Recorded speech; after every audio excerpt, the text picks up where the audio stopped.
Class 10th का जो है एक्सरसाइज 1.2 हम लोग देखने वाले हैं। और क्वेश्चन नंबर 1 से क्वेश्चन नंबर 1 कह रहा है निम्नलिखित संख्याओं को अभाज्य गुणनखंडों के गुणनफल के रूप में व्यक्त करें। मतलब ये जो संख्या दिया हुआ है इसको अभाज्य गुणनखंड विधि में जो है इसको व्यक्त करना है। तो सबसे पहले जो है हम क्वेश्चन नंबर 1 देखने वाले हैं। तो क्वेश्चन नंबर 1 है 4320।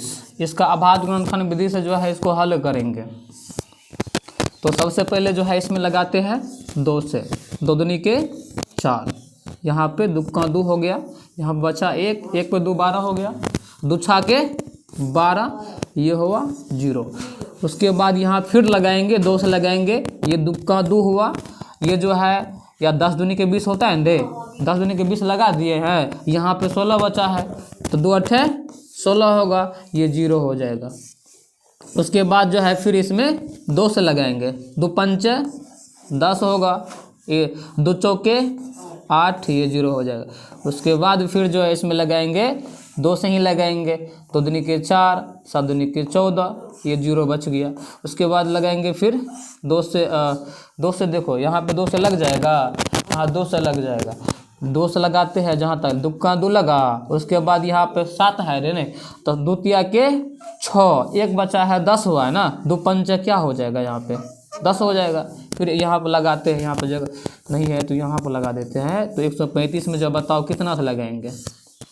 तो 135 में जो है हम देखो 2 से तो लगेगा नहीं, इसमें 3 से जो है लग सकता है, 3 से लग जाएगा, 3 चौके 12 हो जाएगा, ये 15 होगा, 3 पचे 15, फिर 3 से लगाएंगे हम, 15 तिया 45 हो जाएगा। उसके बाद फिर लगाएंगे कितना से, 3 से ही लगाएंगे, 3 पचे 15 हो जाएगा। अब 5 से 5 का 5 बस निकल गया। ये जो है ऐसे करके जो है ना हल करना है, ये अभाज्य गुणनखंड विधि है। और इसको जो है लिखना है कैसे, जैसे यहाँ पे दिया था कितना 43 20 को कैसे लिखेंगे हम बताओ। 2 कितना 2 है, 1 2 3 4 5, 5 को क्या है 2 है, तो 2 पावर क्या लिखेंगे हम 5 लिखेंगे गुना।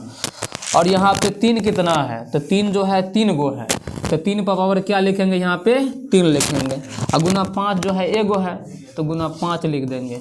पावर 1 होगा तो 5 न होगा, तो ये जो है इसका क्या हो जाएगा, आंसर हो जाएगा।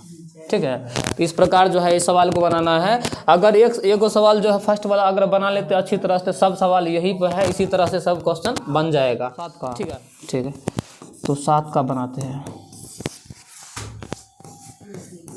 7429 का जो है अभाज्य गुणनखंड निकालेंगे। चलो 17 से ही लगाते हैं। तो 17 का 17 चौके 68, तो 17 चौके 68, यहाँ पे कितना बचा घटा के 68। जब 74 में से 68 घटाएंगे कितना प्राप्त होता है 6, और 6 पर 2 कितना हुआ 62 हुआ। तो 17 14 से 51 लगाएंगे, 17 51 लगा देंगे, तो 62 में से 51 घटेगा तो कितना प्राप्त होगा है 11। और ये 11 बचा, तो 11 119 नहीं हो गया है, 17 लग जाएगा यहाँ पे। उसके बाद फिर लगाते हैं 19 38 39 40 41 42 43, कितना बचा 57, 19 या 57। अब लगेगा ये, अब नहीं लगेगा। तो बस ऐसे करके जो है ना इसको लिख देंगे। 7429 बराबर क्या लिखेंगे 17 अगुनी 19, अगुनी क्या लिखेंगे यहाँ पे, तो ऐसे लिखेंगे। बात समझ, मतलब ये जो है देखो एक बैग लगा 17 से 19 से लगा है, मतलब डायरेक्ट जो है 7 6 2 8 से कुछ लगेगा, मतलब डायरेक्ट लगेगा। ऐसे करके दिमाग लगा के लगाना पड़ेगा, ऐसे करके तुमको। हाँ तो ये लिख लो, लिखेगा तो ये जो है ये जितना भी क्वेश्चन है मतलब कि बन जाएगा ना, अब बन जाएगा, क्योंकि एक ही टाइप का सभी क्वेश्चन है तो बन जाना चाहिए, तो कोई दिक्कत नहीं ना रे, बन जाएगा। चलो अगला देखते हैं क्वेश्चन।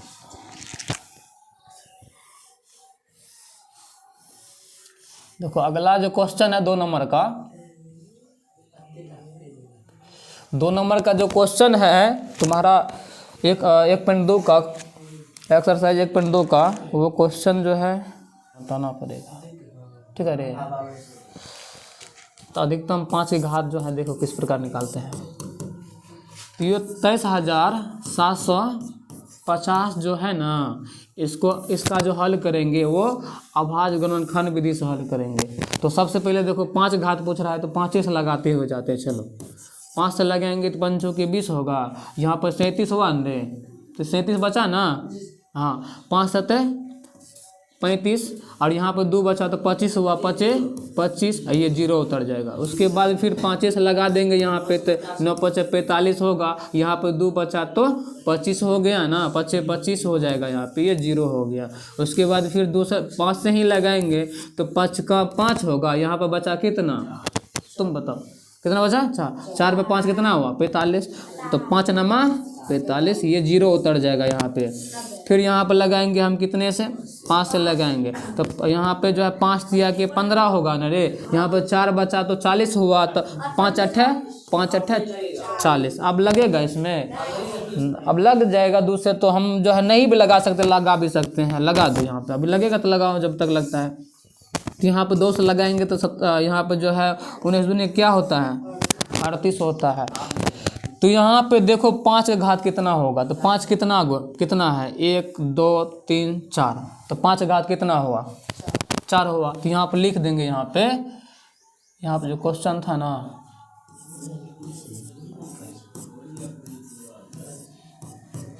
तो 5 जो है 5 का घात 4 है गुना 2 गुनी 19, ठीक है। और यहाँ पर लिख देंगे 5 का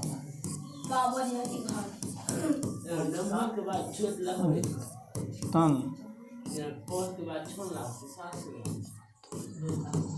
हाँ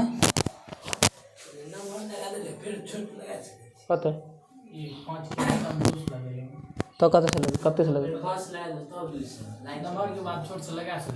आप लगा सकते, लेकिन वहाँ पे उससे जैसे पहले बनाते थे ना वो ठीक था, समझा रहे, वहाँ कोई दिक्कत हुआ डायरेक्ट हम बना दिए हैं, कोई दिक्कत नहीं, भी यहाँ भी आंसर हो जाएगा, ये भी आंसर निकालना है तो ये निकल जाएगा। ये तो ऑब्जेक्टिव में पूछा जाता है, सब्जेक्टिव में जो है नहीं पूछा जाता है। ऑब्जेक्टिव में जो है इस देखो लिखा होगा अति लघुत्तरीय क्वेश्चन है ये, अति लघुत्तरीय मतलब ऑब्जेक्टिव, इसीलिए इसको कैसे भी बना के आंसर इसका निकालना है। आंसर इसका 5 कितना घात निकलता है, 5 का 4 को घात निकला, 5 का अधिकतम घात कितना है 4, बस यही आंसर खाली निकालना है, तुम जैसा भी निकालो, ठीक है। हाँ तो लिख लो,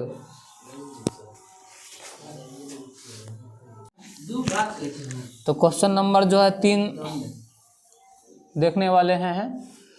तो क्वेश्चन है 1440 में 2 का अधिकतम घात ज्ञात करें। मतलब ये जो 1440 है ना, इसमें किसका घात निकालना है, 2 का अधिकतम जो घात है वो हमको ज्ञात करना है। तो सबसे पहले देखो 2 का घात निकालने के लिए कौन सा विधि का इस्तेमाल करेंगे, हाँ तो गुणनखंड विधि से जो है इसको हल करेंगे हम लोग। तो 1440 को जो है ना गुणनखंड विधि से हम लगाएंगे, तो बताओ सबसे पहले कितने से लगाएंगे, 2 का घात ना चाहिए रे, 2 घात चले, तो सबसे पहले हम जो है 2 से लगाते हैं। तो यहाँ पे देखो 2 सत्ते 14 हो जाएगा। उसके बाद यहाँ पे जो है दूधनी के 4 होगा, ये 0 उतार देंगे। उसके बाद फिर लगाएंगे कितना से, 2 से लगाएंगे, 2 तिया के 6 होगा, यहाँ पे 1 प्राप्त हुआ तो 12 हुआ, 2 छा के 12, ये 0 हो गया। उसके बाद फिर लगाएंगे 2 से, तो 18 दूनी के 36, यहाँ पे होगा 0। उसके बाद फिर लगाएंगे कितना से, 2 से लगाएंगे तो 9 दूनी का 18 होगा, यहाँ पे 0 दे देंगे। और उसके बाद फिर यहाँ पे जो है 2 से लगाएंगे तो 45 दूनी के क्या होता है 90 होता है। उसके बाद देखो 2 से तो लगेगा नहीं, 3 से भी लगा सकते हैं, यहाँ पे 3 से भी लगा सकते हैं, तो 15 तिया क्या होता है 45 होता है। उसके बाद फिर 3 से लगा सकते हैं, 3 5 15 होता है।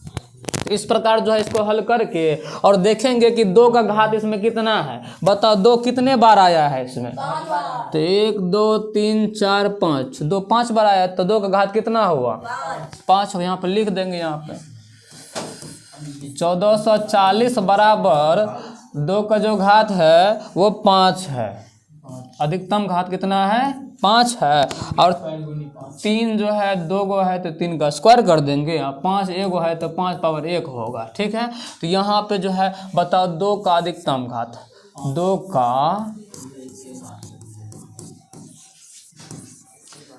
2 का अधिकतम आघात बराबर कितना प्राप्त हुआ यहाँ पे, तो 5। इसका जो आंसर हो जाएगा 5 हो जाएगा बच्चों। ठीक है, लिख लो तुम लोग, लिखा। चल अगला क्वेश्चन जो है क्वेश्चन नंबर हम 4 देखने वाले हैं। तो अगला जो क्वेश्चन है क्वेश्चन नंबर 4, देखो अगला क्वेश्चन समझो। यहाँ पे क्वेश्चन पहले समझो, क्वेश्चन समझो तुम, हम समझा रहे तुमको। यदि यहाँ पे जो यदि 6370 बराबर 2 का पावर m है, मतलब ऐसे है ये क्वेश्चन, समझा रहे हैं, ऐसे है, मतलब लिखने में नहीं हुआ यहाँ पर।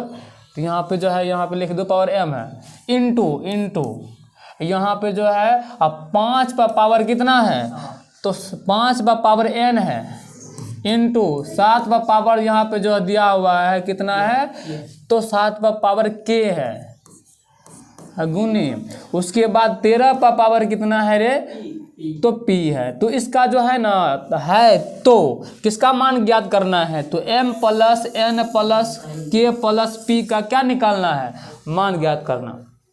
क्वेश्चन समझो क्या दिया हुआ है। क्वेश्चन ऐसे है, मतलब ये क्वेश्चन यहाँ पे है ऐसे करके, इतना बराबर है 2 पावर m गुनी 5 पावर n गुनी 7 पावर k गुनी 13 पावर p।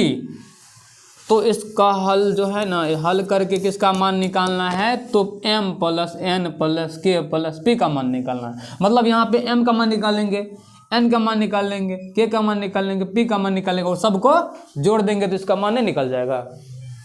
तो इसको निकालने के लिए सबसे पहले देखो इसको हल करना पड़ेगा, इसको हल करेंगे तभी ना पावर निकलेगा इसका रे। तो इसको हल करेंगे कौन सी विधि से, तो अभाज्य गुणनखंड विधि का प्रयोग करके इसको हम हल करने वाले हैं। तो देखो सबसे पहले लगाएंगे इसको 2 से, 2 तिया के 6 होगा यहाँ पे, तो यहाँ पे 2 का 2 लगा देंगे। उसके बाद बचा 1 पर 7 कितना हुआ, 17 हुआ, 2 8 16 होगा यहाँ पे। उसके बाद बचा 1 पे 0 क्या हुआ, 10 हुआ रे, 2 पंचे क्या होगा 10 होगा। उसके बाद फिर लगाएंगे यहाँ पे, देखो अंतिम में 5 है तो 200 तो लगेगा नहीं, यहाँ पे 300 देखते हैं तो यहाँ पे 3 का 3 होगा, यहाँ पे 3 से भी नहीं लगेगा, तो लगा देते हैं हम 5 से लगा देते हैं, 6 पंचे 30 होगा यहाँ पे। उसके बाद बचा यहाँ पे 18 और 3 5 तिया क्या होता है, 15 होता है, यहाँ बता 3 बता, 3 पर 5 कितना होता है 35 होता है, तो 5 सतह 35 होगा। फिर देखो आप डायरेक्ट 7 से लगा देंगे, 9 सतह 63, 7 का 7। उसके बाद डायरेक्ट यहाँ पे देखो लगाएंगे 7 से 3 सतह 91। अब लगेगा इसमें नहीं लगेगा, तो बताना इसमें तुम ये बताना जो ये क्वेश्चन दिया था 6370 बराबर ये 2 का घात कितना है, इसमें 2 एक गुना है रे, तो 2 घात कितना होगा 1 होगा गुने, और 5 का घात कितना है बताओ, 5 कितना बार आया, 1 बार आया है, तो 5 का घात कितना हो जाएगा, तो 1 ही हो जाएगा। उसके बाद बताओ 7 क्या गो आया है, तो 2 गो, तो 7 का घात कितना है 2 है। उसके बाद बताओ ये 13 जो है कितना 1 गो है, तो 1 बार आया है, तो इसका घात 13 घात कितना 1। तो बताओ यहाँ पे यही ना पूछ रहा था क्वेश्चन है, क्वेश्चन यही ना पूछ रहा था। बताओ जो देखो 2 का पावर m था, m का जगह क्या हुआ 1 आया, 5 पावर n था, n का जगह क्या आया अरे 1 आया है, और यहाँ पे 7 पावर k था, k यहाँ 7 पावर कितना है 2 है, और यहाँ पे 13 पावर कितना p है, यहाँ पे 1 आया, तो मान सबका नहीं निकल गया है, और यहाँ पे हम निकाल लिए हैं। तो बताना ये जो है m का मान कितना प्राप्त हुआ है, तो बताएंगे m का मान जो है ना यहाँ पे 1 प्राप्त हुआ है। उसके बाद बताना तुम लोग n का मान कितना प्राप्त हुआ है, तो n का मान भी 1 ही प्राप्त हुआ है यहाँ पे देखो। उसके बाद जो है k का मान निकालना है ना, तो k का मान निकालना है, तो बताओ 7 पे है तो ये 2 हो जाएगा। उसके बाद बताना तुम लोग ये p का मान कितना हो जाएगा, तो p का मान 1 हो जाएगा। तो मान निकाल लिए, लेकिन किसका मान निकालना है, m plus n plus k plus p का मान निकालना है, m plus n plus k plus p का मान निकालना है। तो बताना m का मान कितना है 1 है, n का मान कितना है 1 है, k का मान कितना है 2 है। उसके बाद बताना p का मान कितना है 1 है। सबको जोड़ दो, 1 1 2 होगा, 2 2 4 4 1 5, तो इसका जो वैल्यू निकल जाएगा कितना निकलेगा 5। बस समझा रहे हैं। जो अगला क्वेश्चन है वो 5 नंबर का जो क्वेश्चन है, चल देखो यहाँ पे क्वेश्चन नंबर 5 जो है, निम्नलिखित में कौन सा युग्म जो है क्या है, सहभाज्य है। ये तीनों में से बताना है कौन जो है ना सहभाज्य है। यहाँ पे देखो जिसका HCF 1 होता है वो क्या होता है, सहभाज्य होता है। तो बताओ इसका HCF 1 होता है, नहीं। इसका HCF 2 होता है, तो बताओ ये सहभाज्य होगा रे, नहीं होगा। और इसका HCF जो है 1 होता है, कितना होता है, तो बताइए सहभाज्य होगा ना, हाँ ये सहभाज्य होगा। बताओ इसका HCF जो है 1 होता है, नहीं। इसका HCF जब निकालेगा ना ऐसे करके, ये 31 हुआ, ये 1 गुना 31 आएगा ना। उसके बाद अगर तुम 93 निकालेगा तो 93 निकालेगा तो यहाँ पे 93 का हल करेगा ना, तो यहाँ पे जो है 3 से लगाएंगे, 3 का 3, 3 तिया के 9, 3 का 3। बताओ अब ये जो निकला है 3 गुना क्या निकला है, 31 निकला है। तो बताओ कॉमन क्या आ रहा है, 31। इसका HCF कितना निकल रहा है, तो इसका HCF निकल रहा है 31। तो बताओ 1 निकलना चाहिए, सहभाज्य होने के लिए क्या निकलना चाहिए, तो ये बताओ सहभाज्य होगा, नहीं होगा। तो सिर्फ इसका आंसर क्या हो जाएगा, इसका आंसर हो जाएगा 2 नंबर। 2 नंबर में जो दिया हुआ 18,25, ये क्या है, ये सहभाज्य संख्या है। ये क्या है, सहभाज्य संख्या है, ये सहभाज्य संख्या है। समझ गया। इस प्रकार जो इस क्वेश्चन को जो है सॉल्व करेंगे। इस प्रकार जब भी क्वेश्चन रहेगा ना, बोलेगा बताओ इसमें से कौन सा आवाज है, 4 ऑप्शन देगा, ऑब्जेक्टिव में पूछा जाता है ये क्वेश्चन। तो ऐसे ऐसे करके जो हल करके पहले क्या करना है उसका, हाँ 18,25 का आंसर है, क्योंकि ये क्या है, संख्या सहभाज्य है। बोला कि तीनों में से बताओ कौन सा सहभाज्य है, तो बताओ ये सहभाज्य कौन सा है, तो 18,25 जो है क्या है, बाकी सहभाज्य है नहीं है। बस समझ गया, लिख दो आप इसको।